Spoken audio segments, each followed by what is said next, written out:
The Babylon Project was our last best hope for peace. It failed.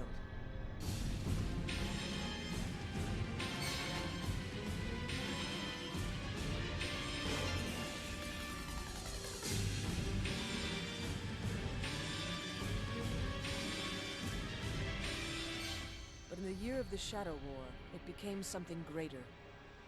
Our last best hope for victory.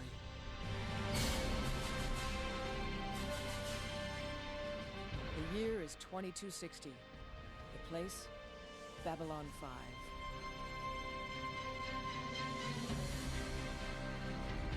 Hello and welcome to Chats, a television podcast, Season 6, Chatzylon 5.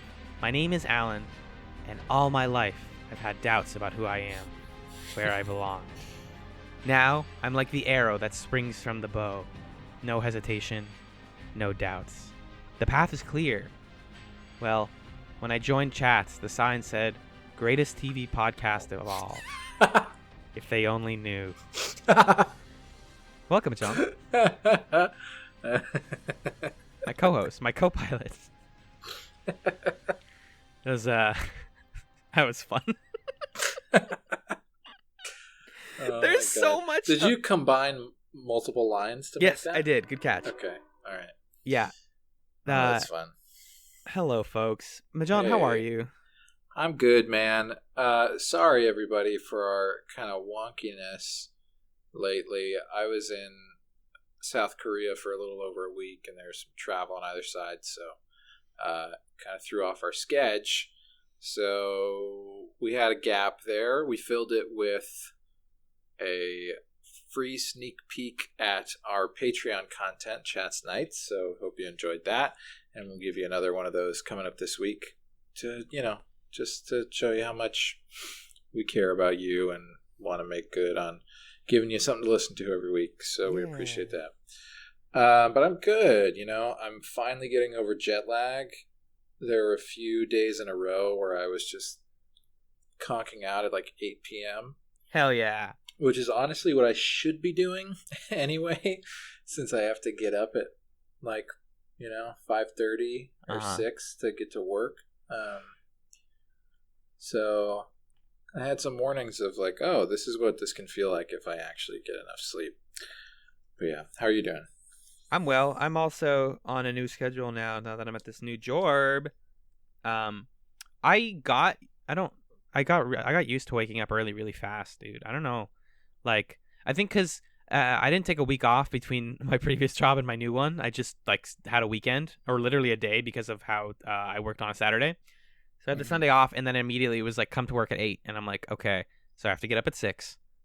And then it takes me an hour to commute there and about an hour to get ready. So I have to get up at 6, which means I have to go to bed at 10. And I told myself that, and it worked. I did it for a couple days, and I'm like, okay, I'm going to go to bed around 10 from now on. I guess I just adjusted fast. But now I'm just in the constant state of a little bit tired, which is, Yeah. A job little bit life. tired, a little bit rock and roll. I'm a little bit of country. I'm a little bit tired. Yeah. This is a little bit of rock and roll. Kick it, Elvis. This is Chatzylon 5, the premier Babylon 5 podcast in 2019, probably, maybe. Yeah, actually, it's kind of bold to say. Actually, we don't huge know. Statement, huge for if true. Sure what the landscape of Babylon 5 podcast is. Mm-hmm. And this week we watched, as always, 2 episodes of Babylon 5. Yeah, baby. We watched the 2-parter War Without End, parts 1 and 2, which were both directed by JMS and Michael Vehar. And part 1 was May 13th, 1996. He got in the director's chair this time. Oh, Michael Vehar? No, JMS. Oh, did he? Did I get the credits wrong?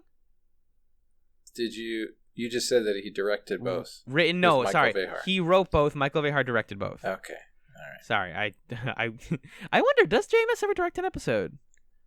That's a good question. From what I understand about the production of the show, it seemed like he was just in a small room on his own, writing constantly. Oh, he apparently did an episode of season. He directed the series finale. Okay. Great. So yeah, Michael Vehar is like the director on the show also, though. So this is kind of the crew. Part 1 was May 13th, 96. Part 2 is May 20th. And I can't really Okay. tell you when these take place because the way the wiki formats it is that the first one is Friday, August 9th to Monday, August 12th of 2260, but also of 2254, and then also Wednesday, the 24th of December, 2278. Yeah. So... Oh, these have the same episode summary. I just realized. So I'm just going to say that. We're going to kind of talk about these in tandem and make it one big chunky episode. In this two-parter, Jeffrey Sinclair returns with a mission vital to the survival of the station, traveling back in time to steal Babylon 4. Hell yeah. Okay. This is huge. So you kind of messed with my brain a little bit right before we started. Mm-hmm. As I do. We're sort of weird about, I guess it's not weird, but we try to reserve as much fresh conversation about the episodes as possible for the recording.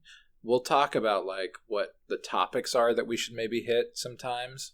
Or like, whoa, this moment was funny or this was surprising.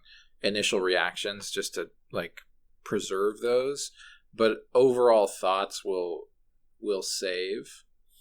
But you blindsided me with your hot take, nuclear take coming up just before we hit record. What did you think of these episodes, my friend? Well, so within just watching the episodes, it's like, this is sick. This is so cool. I love these revelations. And then I did a thing. I went back and I listened to our Chats episode about Babylon Squared. Yeah. Okay. And that was the one with Babylon 4. Correct. That's the episode that this episode is basically a follow-up to. And it kind of made me like these episodes a lot less. So Interesting. Whoa. Big if true. People come in dude, like... this is like the Days of Future Past of Babylon 5. How can you say that? I like time travel plots. I thought Avengers Endgame was pretty good. Also, Days of Future Past kind of sucks a little bit. It's not great. Yeah. They're doing I guess my comparison. Is Days of Future Past also... No, Dark Phoenix is different. Days of Future Past is the one... That's the one where it's the future where the Sentinels have like... And then Kitty Pryde comes back. Yeah. You're right. The comic might be fine. The comic is okay. I've read the comic of that. The movie was really bad. I'm talking about the concept sucks for Days of Future Past. The movie was horrible. So the thing with time travel plot, all of those like Fox X-Men movies are boring and bad. Yeah. Anyway, go ahead. Why do you have this bad take? But so you watch War Without End and you're like, wow, there's all these big revelations. But like, you watch Babylon Squared and we didn't like Babylon Squared, dude. I don't remember liking it. Yeah. Because none of it makes sense. Literally all of our takes were, other than the fact that we kept saying Zathras looks like Nick Kroll from the Cavemen show. That was the best part of that episode, for sure. If you were like, and then you like looked through the cast, you like read the whole cast of Geico Cavemen, the TV show. God, we make a good show. Yeah, it's amazing. Everything in this episode is answering the questions that were posed in Babylon Squared. And so my problem is it's just a closed loop. Like, it just... Babylon Squared exists solely to ask questions and you're like, that's weird. They're probably going to answer this someday. What did we point to when we were like, that's weird? I remember being really into the shot of like old Sinclair. Yes. At the end. Right. And I was like, oh, it's just 2001: A Space Odyssey because I was a child back in November of 2018. I was 1 year old straight out the womb. Yeah, like Space Sinclair, where like Zathras is weird. What's the deal? And the dumb thing is, like, now that we know what Zathras' deal was, I still don't like him that much. I'm just like, oh, I get it. Yeah. He's seen a lot. The thing about Zathras is he kind of just exists in this plot. The weird thing about Zathras is like the first time we saw him, we were like, who is this guy? Who could he be? Where is he from? And the instant I saw him here, I was like, oh yeah, it's Zathras. He's always here when this crazy time stuff happens. Right, he just exists to be part of the... But it was never answered for me before I was fine with it of who he is. Right. I was just fine with him because he was there last time. Mm-hmm. Exactly. That's the thing. A lot of this episode is like fine because you're like, oh, we know about this. We know about Babylon 4. It's weird. Them doing the like time heist to set up what leads to the world where it's so there's so many fucking revelations. I don't even know where to start. I'm just gonna go down like my notes. How about that? That'll get us somewhere. Yeah. So the episode starts. Well, we start with Sinclair on Minbar, which is bonkers because you're just like, oh my god, he's talking to like this Minbari, and it's a different set. Wait, sorry, I just want to comment on your overall take of these episodes as just closing the loop. Mm-hmm. I think that's half true. Okay. But it also reopens a whole nother loop. Which one is that? When John goes into the future and a bunch of crazy shit happens. I mean, it's just an alternate reality that they're not going to hit anymore. He saw another reality. No, but that's the real reality. That's our future. Well, okay. So we're going to probably get... Well, no. So I made a chart. Yeah. You better unfold it. Let me hear it. I made a chart, everyone. You can see this on twitter.com/chatspot. I posted this chart to explain what happens here. So what I understood is that there exists a bad future where, you know how in season 1, Jeffrey Sinclair kept seeing Babylon 5 blow up and everyone's like, it's going to blow up. And he's like, I have to prevent it. That's the bad future where the shadows win. Ivanova is on the screen and they die. Oh, okay. I didn't even make that connection. Right. This is what I did when I watched this episode. I spent like literally the rest of that evening like doing this chart. In that future, which is in the 2270s, Londo's emperor and Babylon 5 is assaulted by shadows. Garibaldi dies. That's the part that's in Babylon Squared, where he's like stopping the people with the door, and then he's like, "Get out of here, Sinclair!" Blah, blah. And then Londo has this is dumb, but I like it. In the future, like the bad version of the world, a couple of things happen. One, Sheridan runs into Delenn because Sheridan's the one that goes into this bad future. So here's fundamentally, though, I think you need to change your chart. Okay. Because I think there are 2 branch points. Babylon 5 getting destroyed by the shadows was a possibility. If they didn't send Babylon 4 back. Yeah, if they didn't send Babylon 4 back to the distant past. Yep. Then they did it. Yep. And they saved Babylon 5. Yeah. And so they created a set of futures where the shadows are going to lose. Yep. That's where the show exists now. Yeah, that's where we are now. The future that Sheridan went into is a future where the shadows lost. But they left. Londo and Delenn both are like, you won the war. The war's over. Mm-hmm. You won. The shadows are gone. I see. But there are these like unintended other consequences and evils that we don't understand yet that have made things bad. Mm-hmm.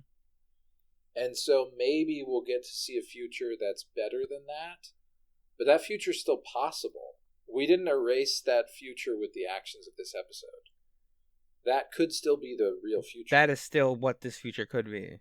Yeah. That works a little bit better because, like, the reveal being, by the way, that this old Londo is, like, it seems like he's gonna threaten Sinclair and sentence him to death. And then instead he's like, hey, I'm mad at you because you... We're, like, totally jumping around, by the way. We're now in the second... We're just going to talk about the whole thing as one big thing. Yeah, well, I'm trying to talk about the different timelines, because I think that's actually the easier way to talk about this stuff. I agree. And this timeline, I'm circling it right now, the 2270s bad end, I call it, is a closed loop. We don't see it go any further than where it does. We might get there, we might not. In that timeline, Londo's emperor of the Centauri. They've taken over way more planets. He's so powerful. He's so old and sad. And the shadows have basically taken their grip over him from the rest of the show and made it literal and put a grip around his neck called like a whatever it's called, like a watcher, I think it's called. Mm-hmm. This leads to when Sheridan leaves to like go back to his own time. Jakar, as he always fucking does, is just in a corner hanging out, and he pops into the center frame, and he's like, "Hey, Londo, I have a cloth over one of my eyes now. Isn't that sick?" Yeah, that's the classic way to show that someone is the older version of themselves, is they have an eye patch. Exactly. And he's like, "Finally, it's time for us to fulfill our destinies." And they strangle each other, as we saw at the very beginning of the show. But they're not killing each other. Well, they are killing each other, but it's not out of like a rivalry. It is Jakar is trying to strangle the Watcher that's around Londo's neck, and Londo is being possessed by the Watcher to try to defend himself and kill Jakar. That's the strangling that we saw. Yeah, well, he is trying to kill Londo. Well, he's trying to, he's saying, Because because Londo's saying, like, free me from this. Yeah, the way the Watcher thing works is that Londo was able to incapacitate it by getting super drunk. Hell yeah. And be honest about how he really feels about Sheridan and stuff. And then it was still asleep, so he was like, Jakar, now's the time. We were always going to have to kill each other this way, which I think is so cool that it's like, yeah, that's just a fact of Londo and Jakar. Regardless of what happens, they will both die by strangling each other to death. Mm-hmm. It just, this time they're doing it because they're friends. Yeah, it's a friendly strangle. And so Londo's like, kill me before this thing wakes back up. And Jakar does that, and then the thing wakes up and Londo is strangling him. I loved that as a fate for Londo. That's so so bleak. Like, even if you finally reconcile with the one person who promised you they'd never reconcile with you, it still ends with you killing each other. Yeah. You do not get out of this okay, bud. And in his final moments, he is lorded over by the shadows. And then who has the gall but Vir Kato himself to step up and look at Londo's dead body and take the amulet from his neck and say, "It's my turn to be the Centauri Emperor." Like, he just wanders in. Whoops. Okay. Cool. Oh, what's this necklace? Oh, I'm the king now? Dead. Sick. And this is all above the entirety of the Centauri homeworld burning. Like, everything he won is gone. Everything's on fire. They kept nothing. He's just a sad dead man. This is a way for him to end. So is this the same future where Delenn is like, yeah, Sheridan, we had a kid? Yeah. That's also great. David, I believe is his name. So these two episodes, man, I told you this at the beginning of the first episode. The first episode, as we were starting to say, starts with Sinclair on Mimbar. Yep. And so, or it starts on Mimbar, and somebody brings a note that says Jeffrey David Sinclair. Yep. And you're like, whoa, crazy. And then the camera is like, no, he's right here. And you're like, whoa, crazy. Fade to black. And you think, okay, that's a huge open. We're going to hit the titles now, right? And Babylon 5 is like, no, hold on. We're not done yet. First, Ivanova is going to be on the bridge of Babylon 5 and hear a message from herself in the future saying that she's about to die. Okay, now we can do the titles. And the episodes keep doing that every few minutes of like, oh, yeah. Sheridan got unstuck in time and he's in the future. And you're like, cool. He's in like a weird throne room and the episode's like, well, hold on. Look. It's Londo. Londo's the emperor now. And you're like, all right, great. I've got it. I've figured it out. And the episode says, no, hold on. Look outside the window.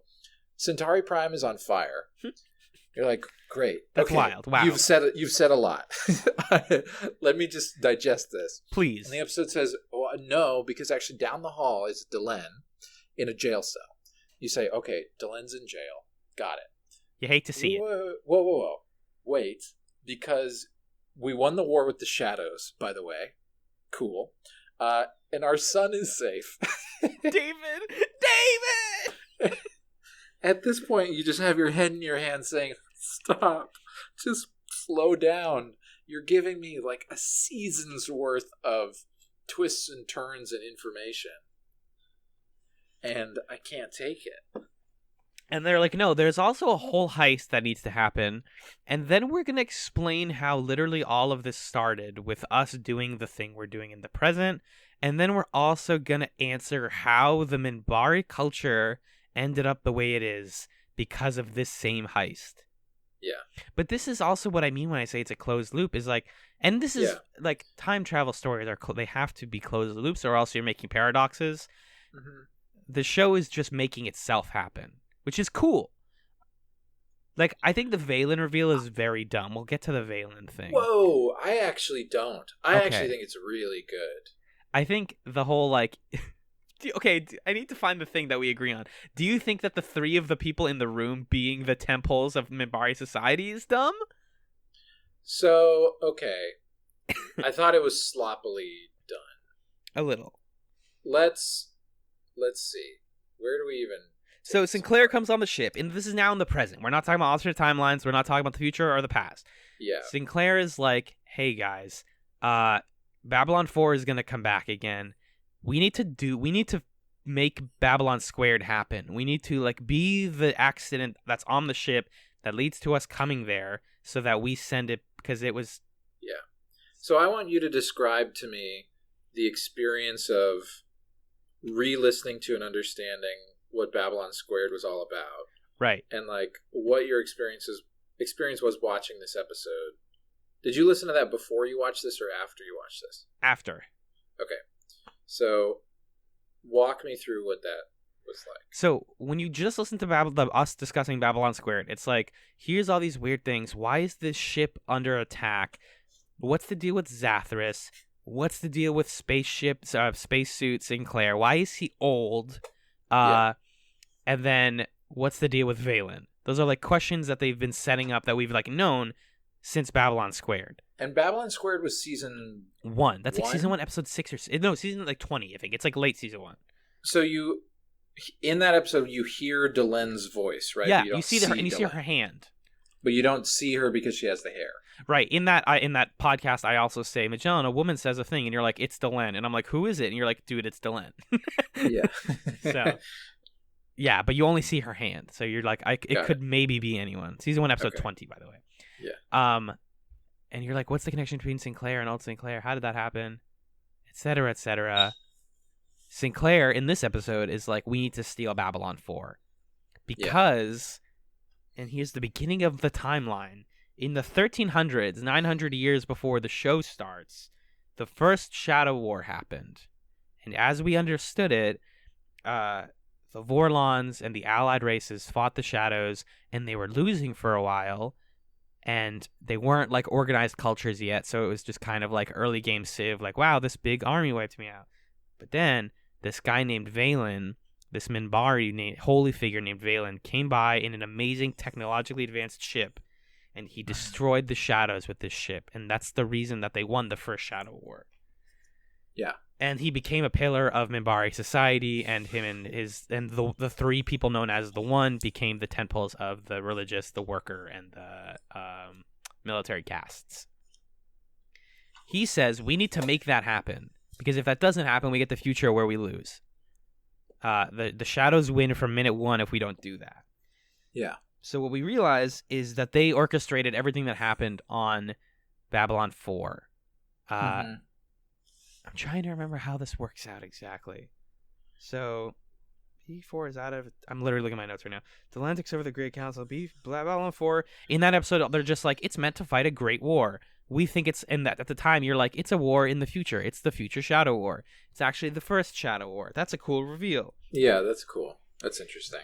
And again, Sinclair's recurring thing about, like, seeing Babylon 5 blow up, and every, like, psychic in the first season is like, hey, your ship's gonna die, bud. So it's all about him trying to avoid that. Right. Also, while we're still talking about Babylon Squared, Chrysalis, the season 1 finale, ends with Delenn climbing into the Chrysalis and getting the Triluminary, which we learned that she gave a piece of to Sinclair when he went to go do his ambassadorship on Minbar. So he has that Triluminary.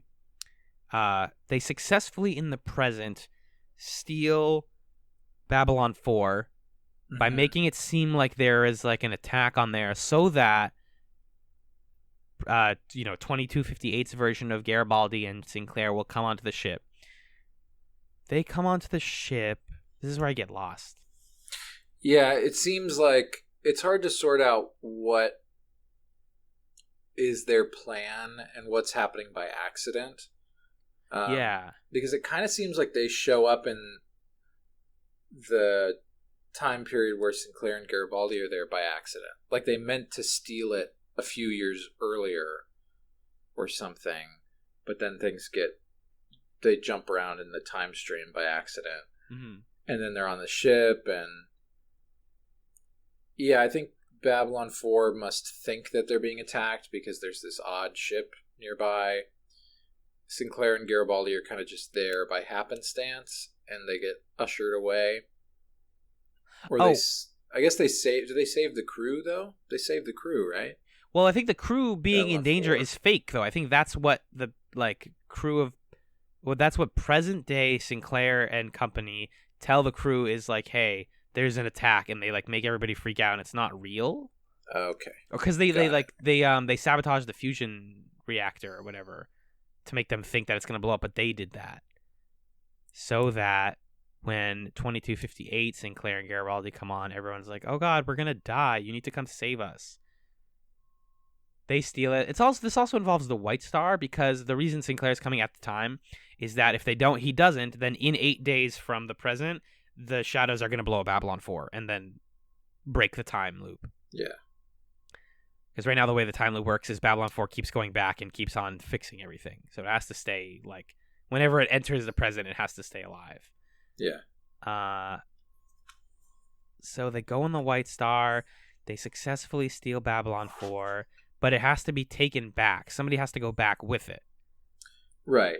There are a lot of like really cheesy dialogue moments in this episode that we can pick apart. One of them is just when Sheridan is like, wait, you're telling me that someone stole Babylon 4 and it was me? I stole it? I stealed it? Ugh. And then the thing that you quoted where he was like, they told me it'd be the greatest adventure of all time. I didn't know how right it was. Or whatever. It's like, Sheridan, shut up, just dude. Do the mission. You're not, like, why are you the one guy in the room who's like, I don't know if we should steal Babylon 4. I don't know if we should fix time. Ivanova is like, I'll be in the car. Why are literally says I'll be in the car. Why are we fucking around? We know it needs to be done. I love that. So Sheridan was annoying. And then this moment, Marcus Cole's like, wait. We were going so fast through this plan that none of us ever realized that someone is going to have to drive this ship to the past. Which one of you guys is going to do it? I guess I'll do it. I just realized this has to happen. I'm assuming nobody else thought of this. So I, Marcus Cole, will fly Babylon 4 Hero to the past. of the universe, probably protagonist of the show, really. And it's like, no, Marcus. Sinclair's like, dude, no, I came here to do this. What are you talking about? Why do you think I'm here? Marcus, don't mess with the timeline. Also, I'm a one-time cameo, and then I'm not on the show anymore. Let Michael O'Hare have his moment. Yeah. So Marcus is like, fine, you can be a hero. And he's like, no. Not only do I take it back, and this is also, he reveals, like, Garibaldi doesn't get to really be in this episode because Sinclair, like, he has this really, like, poignant moment where Garibaldi's like, how did you guys pull the wool over my eyes? How did Sinclair come here and not say hi? We were best friends. I missed him so much. He never talked to me. And then he gets the message that's like, if I told you I was here, you would have come with me and you would have tried to come back with me. Yeah, that's really foolish. Sweet. Don't break the time loop. That broke my heart when Zach Allen was like, oh, dude, Sinclair was here. Garibaldi was like, what? He would have told me. What? Yeah, don't lie. Why'd you telling lies? No, Papa. Come on. That made me sad. Yeah, that's some good. That was a really good moment. The emotional moments make this episode worth it, honestly.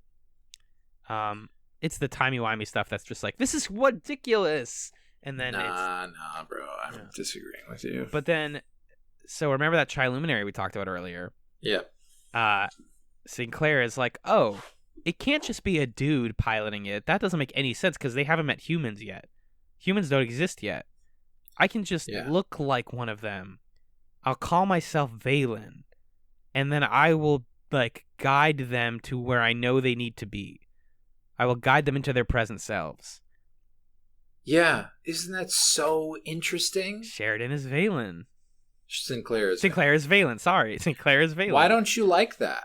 That's cool. I'm gonna give you that. What didn't you like about it then? You said it was a bad reveal. Oh, it's absurd. It feels like it comes out of nowhere.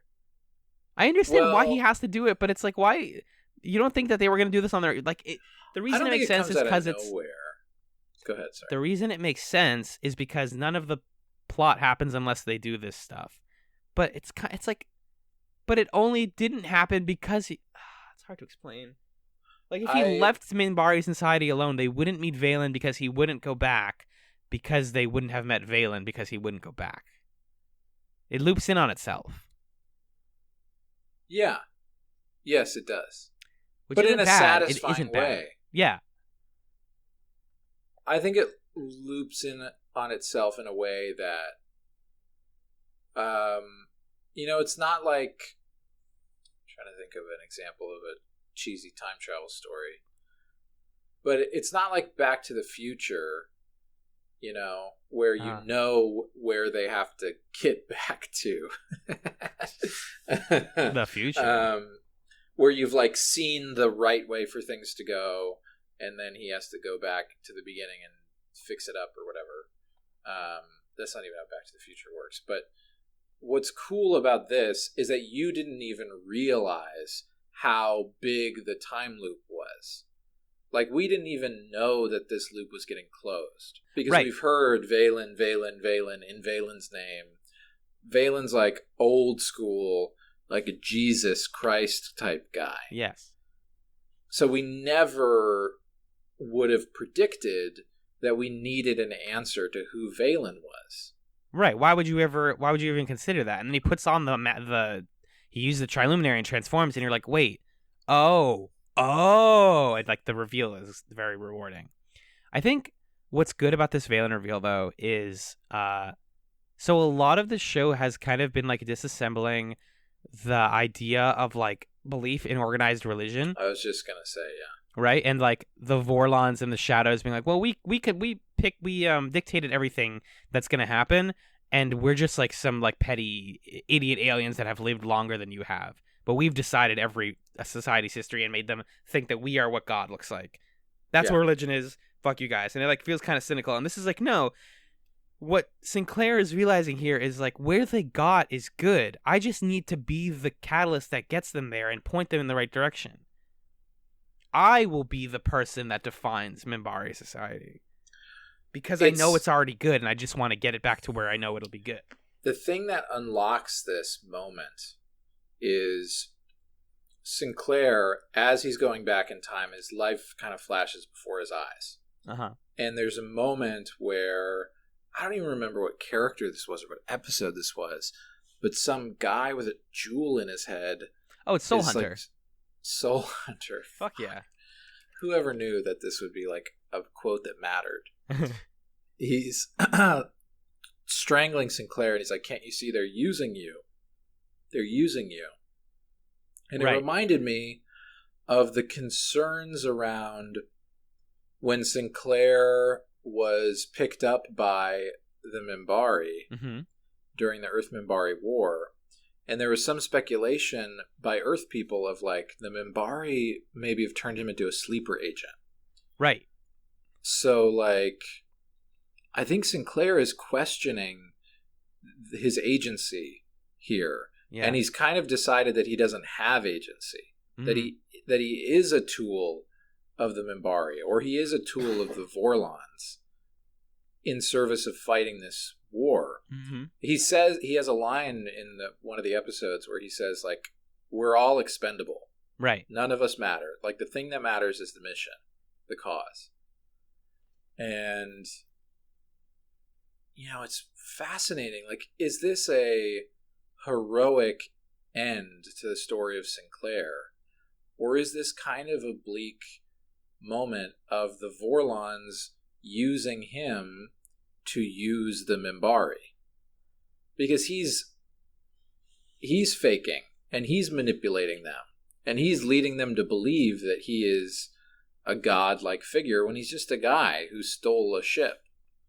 And he needs them to believe that to serve his purposes and protect his planet and all that. Mm-hmm.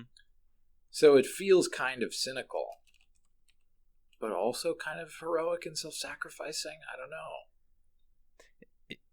For sure. I mean, it just depends on how you look at it. Like, is there a part of him that's like, oh, I'm just a player in the game, and part of being that player is like accepting that my role is to be the player. Like, I have to like fall into lockstep, do what I'm supposed to do, and then be forgotten.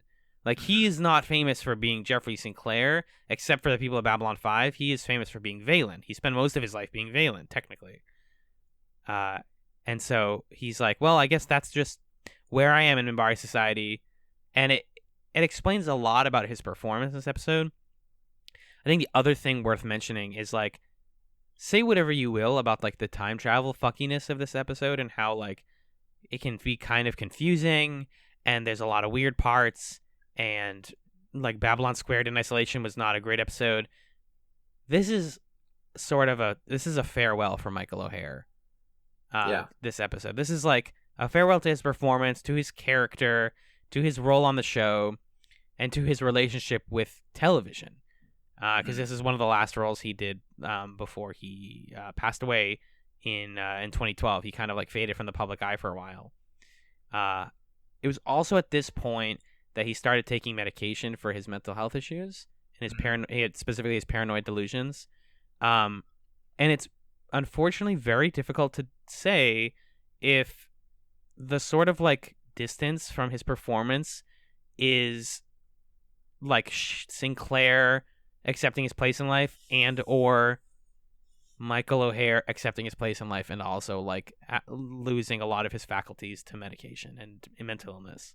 Right. And we can't presume too much of that, but it's certainly I mean, this is just like you as an actor who due to life circumstances is written off a show, you can't ask for a cleaner end for your character than this. Right. Like, this is so... It just is still mind-boggling to me that this show existed 20 years ago. Mm-hmm. Where this is a show on cable. Like, what channel was it on? I always forget that. It's like PETN, I believe. Yeah, it's some like random fucking channel. And it's intensely serialized for the time. This is an episode that is bringing back a character from 2 seasons ago. Referring to a specific, like, kind of bad episode in the middle of season 1. And is requiring you to know this lore about Valen and the shadows and all this stuff. And it goes there. And it fully wraps up his character and sends him off in a way that is reverent and respectful and lets him be there and lets him make a huge decision. Of his own volition, and it's like a big deal. He gets to be the captain again. Like, Sheridan doesn't do a lot in this episode, other than be in the future and witness things. Right. This is the episode to be like, hey, remember season 1? Remember why we liked Sinclair, completely separate from Sheridan? Mm-hmm. Here's him. Here's his like showcase. That was great. I love that. And then, Sinclair gets an ending where it turns out he's a hugely important figure. And again, it's heroic while still not compromising the tone of the show. Mm-hmm. Because it's not like people are like, yeah, Sinclair, awesome. And it's not like he threw himself in front of the beam to save Sheridan's life or something. He had a very specific purpose in the mission, and he fulfilled it, and now he's gone. Right. And his purpose is kind of like, oh, that's bleak. That's a little cynical. He's giving up everything in service of this mission in the way that Jack the Ripper, when he was interrogating Delenn and Sheridan, was looking for them to be able to do. Right. So, like, I think it's brilliant. That's as an ending for Sinclair, and that's absolutely brilliant. That's the thing that ends up working about it being a loop is like it's intentionally tragic that he does all of this work and he gives up any chance at like a life in the present to make things be exactly like they are. Right. Exactly. He doesn't like it's not like to go win a war that was already won 1,000 years ago. Right. To just do it exactly like it does. And basically put the show in the direction that it's already going to go. Which kind of, like, symbolically works. It's like Michael O'Hare handing off the torch and being like, hey, go finish this. I set it up for you. I laid the groundwork. We laid the groundwork together. Let's like, let it go off into the sunset correctly. Right. Yeah, it's an episode it's a pair of episodes. I keep calling it an episode because it's just one long thing, basically, that I, like, am going to be thinking about a lot. Mm-hmm. And it definitely... honestly, it kind of like redefines what a one-off can be. Because in a way it is sort of a one-off or a two-off, but it's also at the same time fucking huge. It's like as big as things can get. We're pulling from the 1300s, guys. Like, right. Well, and it puts us in this position where, like, we just don't know. I'm sure Babylon Squared at the time, we were like, well, that was a weird episode, but they'll probably do some stuff that explains this. But I don't think we could have anticipated that we were going to come back to the episode Babylon Squared in such a significant way. And so I think it puts us as viewers in a position now of, like, if we had any doubt in our minds about JMS and his, like, crazy yarn diagram of Babylon 5, there should be no doubt anymore. Every dot is being connected. Everything that could matter is going to matter in some way. Oh, I just got chills, bud.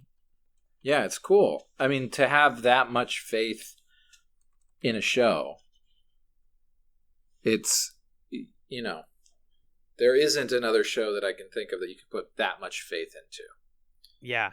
You really, it's like, this is a testament to, like, what the success of what they tried to do with this show is like, no, trust us. Like, Babylon Squared, we kind of took it and we're like, okay, we'll get it. I'll take you on faith. This will make no sense now, and it will make ton. Like, you can now go back and watch Babylon Squared and find all the little clues and be like, whoa, that's so cool and exciting. It makes more sense now. Yeah. Also, speaking of, like, being able to go back, this is the other thing that just gave me chills. Season 1, episode 8, I think, Believers, which is the one where Franklin is dealing with the terminally ill son and the parents who don't want him to treat him. Yeah. Features him getting advice from Sinclair, and guess what that advice was? Sometimes doing the right thing doesn't change anything. Whoa. Right?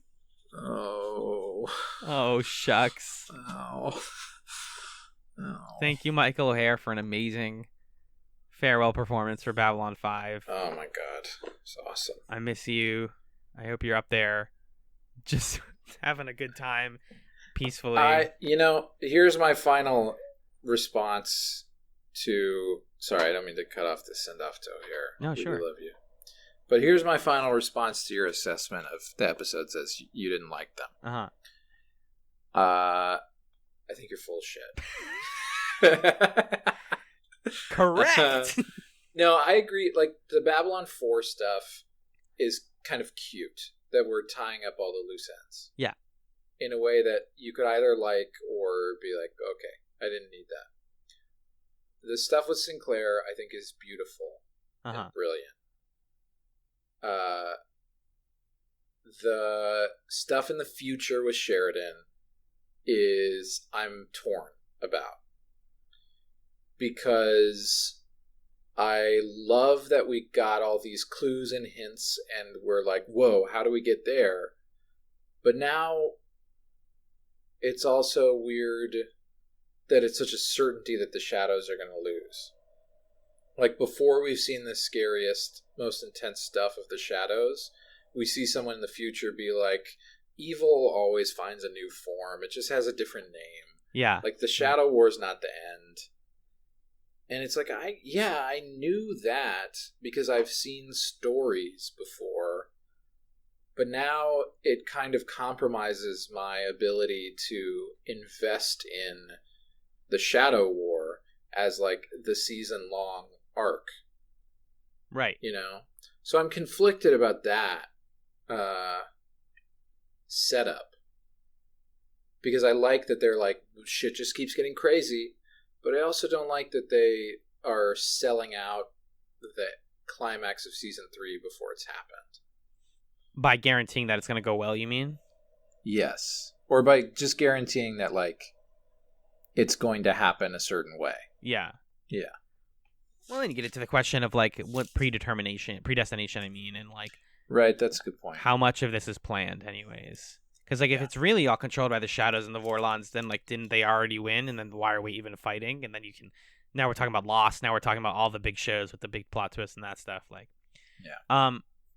Other things I wanted to say. Yeah, I think we talk a lot about how it's like whenever we have a guest on, it's like, when does the show get hopeful? And I think, like, Sinclair being like, I gave you the tools to live your life exactly as you will. That is the best gift that you can be given. Is hopeful in a way. Yeah.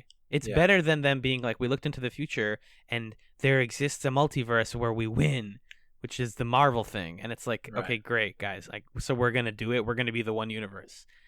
This is like, no, the universe you're in is the one where you have the most potential to do it. I'm not guaranteeing you shit. But stay tuned is basically what the show is telling you. So I like that a lot about it a whole lot. Yeah, good stuff, man. Very good stuff.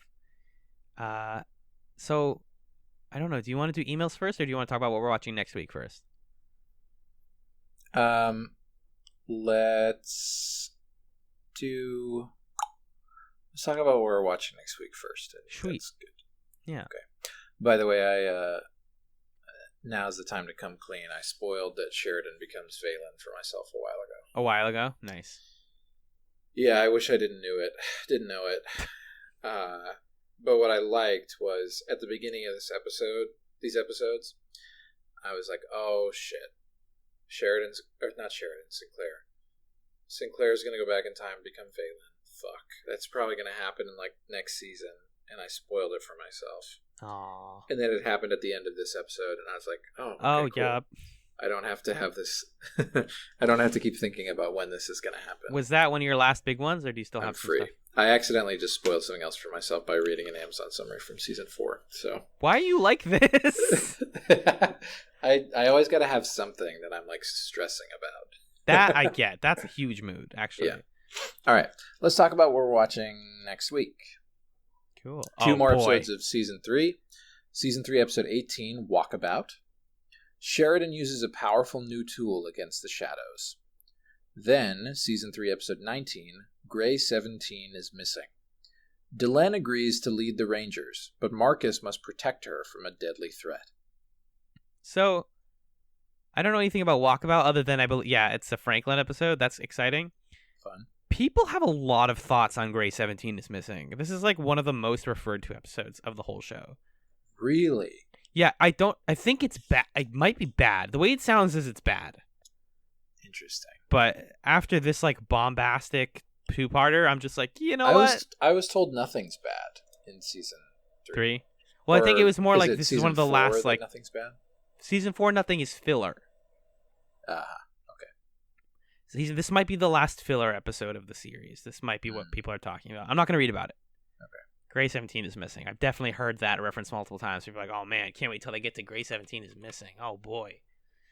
So, that's that. We, since we're a week behind, have a whole batch of emails to read. Yeah, let's do it. So these are going to be a little crusty, but we're going to crack them open. This one's we got 2 from Dan and 1 from our friend Marcus. Would you like to read this first one from Dan? Sure. Okay. I just started in the inbox. It might show up on your end. The late delivery from Avalon one? Yes. Okay. Oh, that's the King Arthur one. Fuck, I forgot about that the best episode of the show. Okay. So this first email from Dan talks about the episodes of Late Delivery from Avalon and Ship of Tears. All right. So Dan's about to do some correcting. Good. Dan says, Uh-oh. You guys might have missed a thread or two with the episode A Late Delivery from Avalon. King Arthur / David McIntyre didn't die in any space battle, only to be brought back with technology. We didn't say that. Wait. Did we not? Wait. We didn't say that.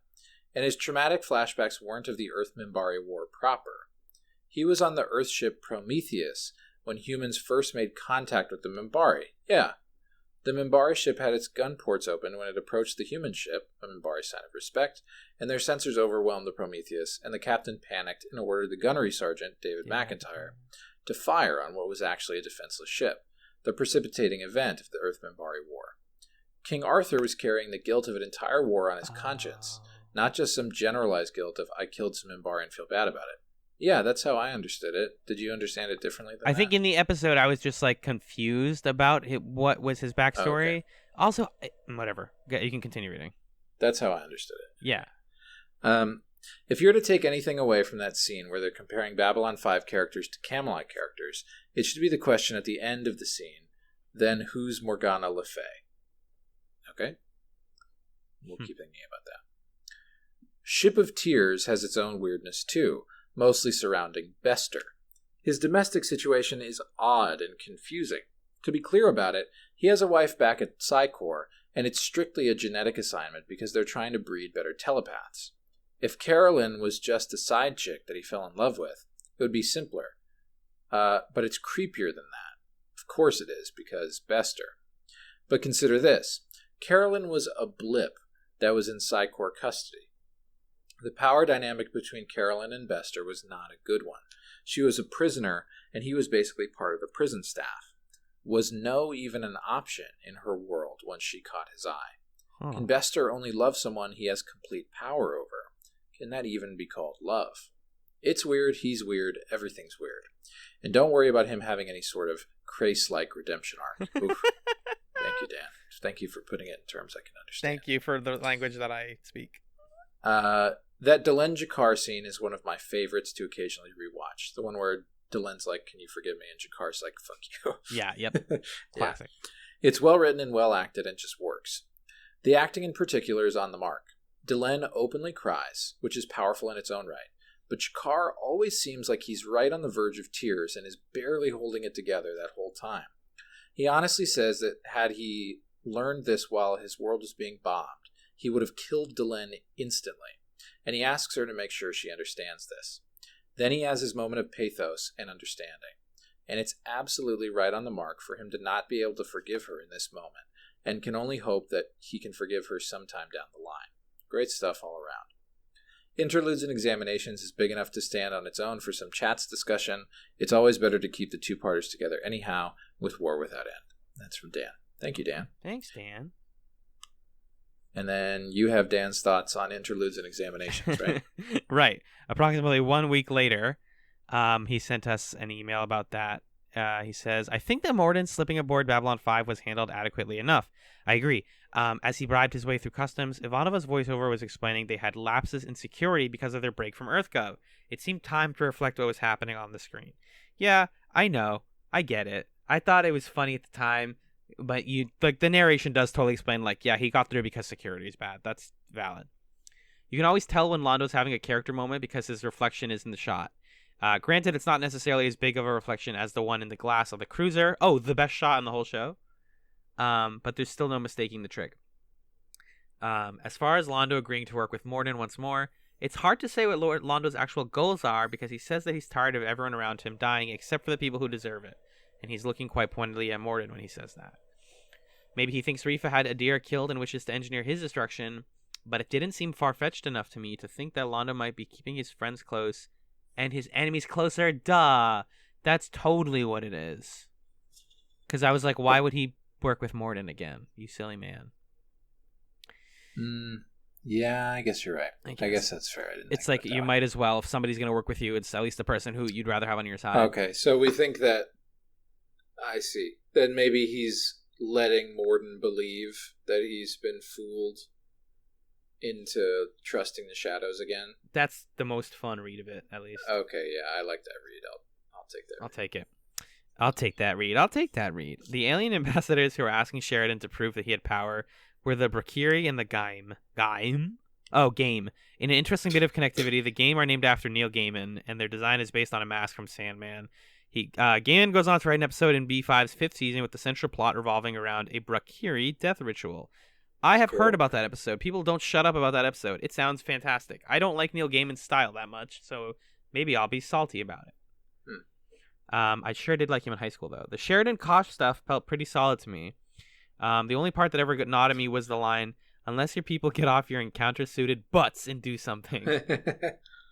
It feels like one of those times where asses would have made more sense, and it would have flowed better dialogue-wise, but it was before the age when you could say ass on non-premium television. So that's very funny. We didn't talk about at the beginning of the first episode when they're on Mimbar and the like kind of, I don't know how to feel about this Mimbari guy who's talking to Sheridan. I thought he was like a liar or something. Something about him seems off, right? But that's kind of just how the Mimbari are. They're like so honest and straight up that, like, at first I'm sure I felt that way about Lanier, and then I was like, oh no, that's just how they are. Son. I love this man. But that guy was hanging out with this purple Vorlon whose voice just sounded like him doing ventriloquism. Yeah, like he's talking through it. He probably was. I forgot about the purple Vorlon. Wow, there's another Vorlon. That's and so it's funny. like, so my question is Kosh the only one who does the like, oh, yes. Everyone else is like, what's up? Everyone else is just like, yeah, weird. Oh, I guess he's gonna go away now. Tony Shalhoub. Oh my goodness. We're gonna go watch Monk on the Vorlon homeworld. Dan concludes, I appreciate what this moment was doing. Sheridan had nothing to lose, and it turns out Kosh had a lot to lose. I like Sheridan's implication that Kosh was training him for this moment, and that when the time came, he could stand up to a legend and say, "Up yours."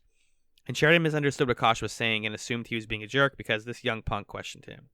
So wonderfully human. And it is interesting that Kosh decided to appear to Sheridan as his dad, considering that Kosh appeared to Jakar as his dad. I always wondered if this was Kosh expressing how he felt toward these young aliens, or if it was a reflection of the Vorlons always looking down on people. I don't have a good answer for that. I think the thing, like, with getting to the emotional core of, like, older men on television shows is, like, be their dad and they'll fall for you. Every like, dude on a TV show has dad issues. Always. So that's the secret that Kosh figured out. It's like, oh, if I'm just the dad, then they'll be so sad that they'll listen to me. Name me a television protagonist, and I'll tell you if they have daddy issues. Homer Simpson. Absolutely. Yeah. Yep. John Crichton. Yes. Big time. Ash Ketchum. Yep. Doesn't have one. Tony Shalhoub. Monk. I don't know. Maybe. I haven't watched Monk. The guy from Pushing Daisies. Pushing Daisies has dad issues. Yep. Freaks and Geeks has dad issues. Avatar has dad issues. Yo. Chat season 7 dad talk. That's all I got, Majan. We got one more email though. Do you want to read that one? Yeah, I do. I do. Give me 1 second. Sorry about that. Okay, this last email is from our friend Marcus. And the subject line is Kylo Franklin. Huh. Interesting. Let's see. Marcus says, I feel I owe you guys an apology. No, you don't. During my guest appearance, you asked me whether there were any more filler episodes coming up. Okay, maybe you do. And I mentioned one further down the line, which at least had a solid B-plot. Unfortunately, I'd forgotten about a late delivery from Avalon, probably because of how much it frustrated me on my first watch that they would grind the whole series arc to a halt to have an episode with a guest star who thinks he's bleeping King Arthur. I blocked it out of my memory and skipped it on every subsequent watch. My only regret is that I couldn't warn you in time. You know what? If I were to rewatch Babylon 5, I'd still watch this one. I'd still watch they deliver from King Avalon? Arthur one. Yeah. Absolutely. It's so dumb. And you get to watch Jakar have fun. Yeah, it's true. That said, watching it for the second time, I found my opinion of it improved slightly. Like you, I enjoyed the Garibaldi post office bit, and especially the scenes with McIntyre and Jakar. And hey, at least it was better than Grail, the last episode about a random British man dropping by. Speaking of, the roasting you both gave that episode had me in stitches. Remember when the guy said his name was Thomas? Oh my god. Hello. As for Ship of Tears, I can understand why you're still not certain about whether Bester is menacing or just overly polite. But to me, the most chilling scene is when he's telling Sheridan why the Psi Corps kept it a secret that hyperspace enhances telepathic abilities, saying it would mean they'd be placed on the front lines. He doesn't even attempt to hide his contempt for mundanes, calling them expendable, making it absolutely clear that he believes in the genetic superiority of telepaths, sending up all sorts of eugenics red flags. The episode also marks the introduction of the War Room set, which Delenn leads Jakar to when he's brought into the Army of Light. As you noted, both of these episodes were directed by Mike Vehar, who other listeners have praised, and I want to echo. He does a lot of handheld camera work which heightens the tension in scenes like when the crew enters the medbay after Bester's lover is broken out, and brings an exciting visual flair that I feel the show sometimes lacks. I know this is getting long. It's perfect length, actually. So I won't go too far into interludes and examinations, except to say that I'm so glad you both loved it as much as I did. And that confrontation between Sheridan and Kosh is one of my favorite scenes in the series. Jesus Trevino's lighting and camera work make Kosh look genuinely frightening, and Bruce Boxleitner once again shows that desperate Sheridan is the best Sheridan. Finally, I like how Garibaldi once again confronting Franklin about his stim abuse, but unlike in A Day in the Strife, when he backed down after Franklin lashed out, quote, "Don't project onto me just because you never met a drink you didn't like." Here he stood his ground and kept his cool. That couldn't have been easy, and I think they both played it really well. That's from Marcus. Thank you, Marcus. Thanks, guys. We always love the analysis. And I like the comments about the specific stuff that we either got wrong or right that people enjoy. That's, it's fun to know people are engaged. And yeah, we've had actually a string of really good episodes too. So it's been like fun to watch them and then remember like, oh yeah, that was a good one because of the staggered release schedule and stuff. Cool. Well, that takes care of episode discussions. Let's send it over to the plug zone. Sound good, Magellan? Sounds great. Groovy. You can email the podcast your questions, comments, or feedback over at chatspod@gmail.com. You can also tweet at us at chatspod on Twitter and follow us there for updates about the show. We also encourage you to rate us on iTunes. We like to think that we're a 5-star podcast, but that's up for you to decide. If you'd like to support us financially, we do encourage you to do so by heading over to patreon.com/chatspod.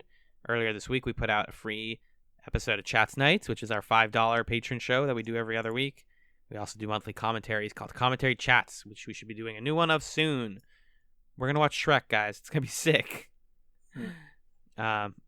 And Magellan, what is your chatsum for this week? My chatsum is I found this cool series of YouTube videos that I want to hip people to called, I think they're called 5 Levels. They're from Wired. And it's basically people who have expertise in a certain topic. You see them explain that topic to 5 different people with 5 levels of familiarity with what the topic is. So first they explain it to a 5-year-old or to a kid. Then they explain it to a teenager. Then they explain it to a college-age student. Then they explain it to someone who is like a professional in their field. Then they explain it to someone else who is an expert on the particular topic. That sounds awesome. Yeah. So the first one is this neuroscientist who's explaining this thing called the connectome, which is like a way of visualizing and mapping the neural pathways of the brain. Huh. So when you see him explain it to the little kid, he's talking about like he tells the kid how many brain cells he has. He's like, you have more brain cells than like stars in the sky or whatever. And the kid's like, whoa. And then by the time he's talking to the connectome expert. They're like, yeah, well, we're using spectral microscopy, and actually, Oh, I that's think really the limits cool. of this or that, and it's just so fascinating. And then there's another one where there's this pianist who's explaining harmony, and when it's the kid, he's explaining like, oh, you could play Amazing Grace like this, and he just plays the melody. Sounds okay, right? Or you could play it like this, and he like adds the harmony notes. And it's like, oh, which one do you like more? And the kid's like, the second one, there's more notes. And then the teen, he's like, major chords are happy, minor chords are sad. And then by the time he gets to talking to the expert, who is Herbie Hancock, the jazz musician, Right, yeah. they're both like, yeah, and sometimes you can like diminish this or like come from a different angle and like it sounds like this. And then they just keep playing chords to each other. Oh. Like, well, you could do this. And then they're both like, yeah. They're like barely talking and just playing the music. Oh, that's adorable. By the time they get to that point. So it's really interesting to watch. I'm into that. I gotta check these out. Yeah, Wired has been doing so much really great work on their YouTube channel in the past couple of years. I too fell down the rabbit hole that it seems like everybody in the YouTube algorithm falls down, which is the Technique Critique series, where the accent experts... those are so good, yeah. I've like rewatched some of them because they're just so good. Yeah, they do a lot of these, like, a smart person says stuff to you in a way that makes you feel smart. Yeah, right. Which right. I like. That's awesome. So that's my new... Sorry, go ahead. No, I was gonna segue. Go ahead. Oh, that's my one YouTube thing that I'm doing. My other Chatsum is just there's now, you know how there was the trend of titling YouTube videos like Vines that cured my depression, or like the greatest Vines ever, or like I miss you Vine. Now I've been finding YouTube videos that are called like TikToks that radiate Vine energy. Vine energy. Yep, love it. I watch those all the time. It's awesome. No, see, what I do is I fucked up, Majon. I'm still on TikTok. No, you're not. No, I'm sorry. I mean, I don't post. You need to get that curated for you. Yeah, you know what? I probably, because the thing is, their algorithm is like, hey, it's probably you to like show that? you like bullshit, right? Well, it starts with that. You get like an unfiltered TikTok For You page. That's like what the base page is. Oh god. Is just like teens, memes, and other disgusting things, and it's just like endless of that. As soon as you log in, you start liking things, the algorithm is like, oh, you like this one like gay girl talking about her wife? Isn't that cool? Did you only want to watch that for the rest of your life? And I'm like, no. I also really like this weird like audio recreation of a Always Sunny bit. Like, let me have a mixture. So I think you're right. I should just watch those. I've watched a couple of those. I like those though. TikTok's a fucking mess of a service. We're too old for TikTok is the thing. We're way too old for it. Yeah. But yeah, there are some good ones on there. Hilariously, my Chatsum is, thank you. My Chatsum's also a YouTube thing. Okay. Mine's specifically a YouTube channel. A internet friend of mine named Amber does a YouTube channel called Cigarettes. That's SIEGARETTES. And they do these really great videos that are like, I love long form video essays about video games or anime.